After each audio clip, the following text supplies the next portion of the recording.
ወደ ሰዓቱ የስፖርት ዘገባ እናልፋለን። ከዘገባዎቹ ጋር ዮናስ ተሾመ ነኝ። በኢትዮጵያ ፕሪሚየር ሊግ ዛሬ በአዲስ አበባ ስታዲየም መብራት ኃይል ወላይታ ዲቻን ያስተናግዳል። ከዚህ ጨዋታ ቀደም ብሎ በሴቶች የሰሜን ማዕከላዊ ዞን ደደቢት ከኢትዮጵያ መድን ይጫወታሉ። በአበበ ቢቂላ ስታዲየም ደግሞ ቅዱስ ጊዮርጊስ ዳሽን ቢራን ያስተናግዳል። ምስራች ይርኮ ተጨማሪ ዘገባ አላት።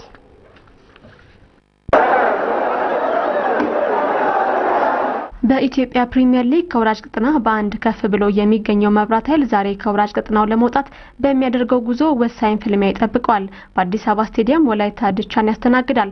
11:30 ላይ ሁለቱ ቡድኖች በመጀመሪያው ዙር የሊጉ መርሃ ግብር ሲገናኙ ጨዋታቸውን በአቻ ውጤት ነበር የፈጸሙት። በዛሬው ጨዋታ መብራት ኃይል የተጫዋቾች ጉዳት አያሳስበውም። በአንጻሩ ወላይታ ዲቻ 3 ወሳኝ ተጫዋቾቹ ጉዳት ላይ በመሆናቸው አይሰለፉም። የመብራት ኃይል ምክትል አሰልጣኝ አጥናፉ አለሙ እንደተለመደው ሁሉ ለጨዋታው ዝግጅት አድርገናል ብሏል። በተለይም መብራት ኃይል ታሪካዊ ክለብ እንደመሆኑ በፕሪሚየር ሊጉ ለመቆየት የምንችለው ሁሉ እናደርጋለን ሲሉ ተናግሯል። የወላይታ ዲቻው አሰልጣኝ መሳይ ተፈሪ በበኩላቸው ዘንድሮ በአዲስ አበባ ስቴዲየም ያለንን ጥሩ ክብረ ወሰን ለማስጠበቅ እንጫወታለን ብሏል። ባሳለፍነው ሳምንት ከገጠመን ሽንፈት አገግመን ወደ አሸናፊነት እንደምንመለስ እምነት አለን ሲሉም አስተያየታቸውን ሰጥቷል። በፕሪሚየር ሊጉ ወላይታ ዲቻ ወደ አዲስ አበባ ስቴዲየም መጥቶ ካደረጋቸው 5 ጨዋታዎች በአንድ ብቻ ነው ሽንፈት የገጠመው። በደረጃ ሰንጠረዡም ወላይታ ዲቻ 19 ነጥብ በመሰብሰብ 6ኛ ደረጃ ላይ ሲገኝ መብራት ኃይል በ13 ነጥብ ሐረርን በጎል ክፍያ በልጦ 12ኛ ደረጃ ላይ ተቀምጧል። ሌሎች የሊጉ ቀሪ 16ኛ ሳምንት ጨዋታዎች ነገ ይካሄዳሉ። በሌላ በኩል በሴቶች ፕሪሚየር ሊግ የሰሜን ማዕከላዊ ዞን 15ኛ ሳምንት ዛሬ በሁለት ጨዋታዎች ቀጥሎ ይካሄዳል። በአዲስ አበባ ስቴዲየም በ9 ሰዓት ደደቢት ከኢትዮጵያ መድን ይጫወታሉ። ደደቢት በዞኑ የደረጃ ሰንጠረዥ 2ኛ ደረጃ ላይ ይገኛል። ባሳለፍነው ሳምንትም ወደ ጎንደር ተጉዞ ድል ቀንቶታል። በአበበ ቢቂላ ስቴዲየም ደግሞ 10 ሰዓት ላይ ቅዱስ ጊዮርጊስ ከዳሽን ቢራ የሚጫወቱ ይሆናል። ትላንት በአዲስ አበባ ስቴዲየም በተደረገ ብቸኛ ጨዋታም መብራት ኃይል ኢትዮጵያ ቡናን አሸንፏል። ከ20 ዓመት በታች የኢትዮጵያ እግር ኳስ ብሔራዊ ቡድን እሁድ በአዲስ አበባ ስታዲየም ከሲሸልስ ብሔራዊ ቡድን ጋር የመልስ ጨዋታውን ያደርጋል። አሰልጣኝ ወንድማገኝ ከበደ ጨዋታውን ለማሸነፍ በተገቢው ሁኔታ ተዘጋጅተናል ሲሉ አስተያየታቸውን ሰጥተዋል። ሙልጌታ ክፍሌ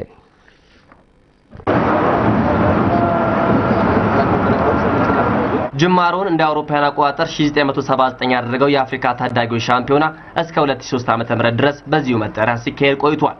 ከ2003 ዓ.ም ወዲህ ግን ከ20 ዓመት በታች የአፍሪካ ታዳጊዎች እግር ኳስ ሻምፒዮና በሚል ስያሜ በአዲስ መልክ ተዋቅሯል። የኢትዮጵያ ብሔራዊ ቡድን 2001 ዓ.ም ላይ በአሰልጣኝ ጋርዚያቶ እየተመራ ውድድሩን እዚሁ አዲስ አበባ ላይ አዘጋጅቶ አራተኛው ነው ማጠናቀቁ አይዘነጋም። አምና የዚህ ውድድር አዘጋጅ ከነበረችው አልጄሪያ ተረክባ ቀጣይ 2015 የአፍሪካ ከ20 ዓመት በታች እግር ኳስ ሻምፒዮና የምታዘጋጀው ደግሞ ሴኔጋል ናት። ከ20 ዓመት በታች የኢትዮጵያ እግር ኳስ ብሔራዊ ቡድን ከ2 ሳምንት በፊት በቅድመ አፍሪካ ዋንጫ ማጣሪያው ከሜዳ ውጪ የሲሸልሳቸውን ገጥሞ 2-2 በሆነ ውጤት አሸንፎ መመለሱ የሚታወስ ነው። ከዛን ጊዜ ጀምሮ ብሔራዊ ቡድኑ ሆቴል በመሰባሰብ ለደርሶ መልስ ጨዋታው ዝግጅቱን ሲያደርግ ቆይቷል። ለመሆኑ ዝግጅታቸው ምን ይመስላል?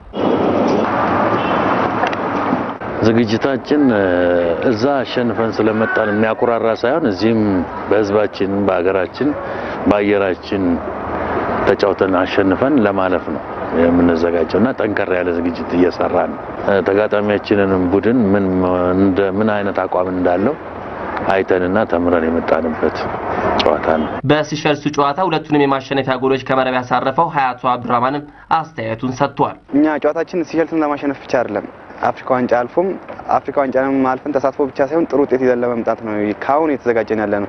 ምናስበው ሲሸልስን ሳይሆን ሴኔጋልን ነው ምናስበው። የኢትዮጵያ ብሔራዊ ቡድን የቡድኑ የመልስ ጨዋታ በድል ከተወጣ በቀጣይ የመጨረሻ ማጣሪያውን ከደቡብ አፍሪካ ብሔራዊ ቡድን ጋር ያደርጋል። የኢትዮጵያ ተጋጣሚ የሆነው የሲሸልሳቸው ከትናንት በስቲያ አዲስ አበባ መግባቱም የሚታወስ ነው። አሰልጣኙና ተጫዋቾቹም በውዱ ጨዋታ ህዝቡ ስቴዲየም ተገኝቶ እንዲያበረታታቸው ጥሪያቸውን አስተላልፈዋል። ያለ ህዝባችን ያሸነፍነው እዚህ ደግሞ በህዝባችን ግፊት እናሸንፋለንና ህዝቡ ከኛ እንደ የአንድ ሰከንድ እንኳን እንዲርቀና አንፈልግም፣ እንዲያግዙን እንመኛለን።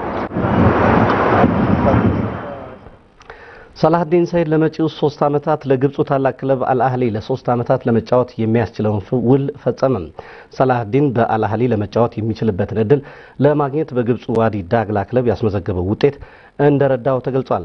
መረጃዎች እንደሚጠቁሙት ከሆነ በወር $30,000 የሚያስገኝለትን ውል የተፈራረመ ሲሆን በዋዲ ዳግላ ከሚያገኘው ከ6 እጥፍ የበለጠ ነው ተብሏል።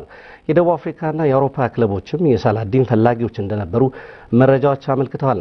ሳላዲን ለቅዱስ ጊዮርጊስ 112 ጨዋታዎችን በማድረግ 41 ጎሎችን ሲያስቆጥር ለሀገሩ 20 ጊዜ ተሰልፎ 12 ጎሎችን በስሙ ማስመዝገብ ችሏል። በግብፁ ዋዲ ዳግላ 71 ጨዋታዎችን አድርጎ 20 ጊዜ ኳስና መረብን አገናኝቷል። የሳላዲን ስኬት ለኢትዮጵያውያን ወጣት ተጫዋቾች መነሳሳት እንደሚፈጥርም ይገመታል ተብሏል።